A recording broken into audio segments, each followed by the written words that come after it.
මිලියන 12-13ක් අතර ජනතාවක් ඉන්න චෙන්නයි නගරේ මිනිසුන්ගේ ජීවිත ඇතුලේ මං ගහපු රස්තියාදුව මහපාරේ ඉන්න මිනිසුන්ගේ ඇතුලේ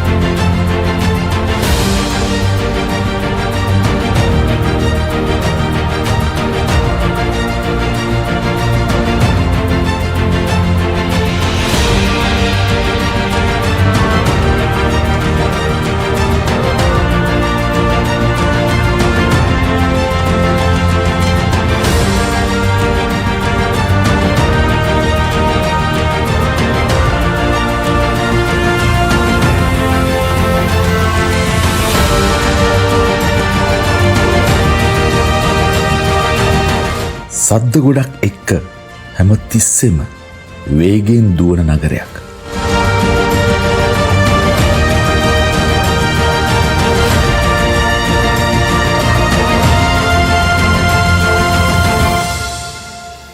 කලාව කා සඳහාද?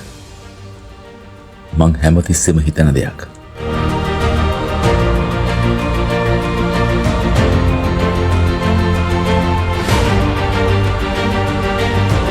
මම මේ යන්නේ 1850 දී නැගෙනහිර ඉන්දිය වෙළඳ සමාගමේ ශෛල්‍ය වෛද්‍යවරයෙකු වූ දොස්තර ඇලෙක්සැන්ඩර් හන්ටර් විසින් මදුරාසි කලා පාසල ලෙස නම් කරපු ඉදි කරපු ඒ පාසල ගාවින් 1855 දී ඒක රජයට පවර ගන්නවා. දැන් ඒක රජයේ ලලිත කලා පාසලයි. චෙන්නයි වල තියෙන.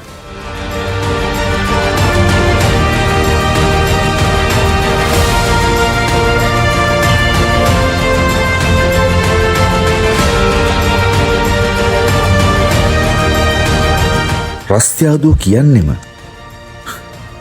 මනුෂ්‍ය ශරීරයේ කොටසක්.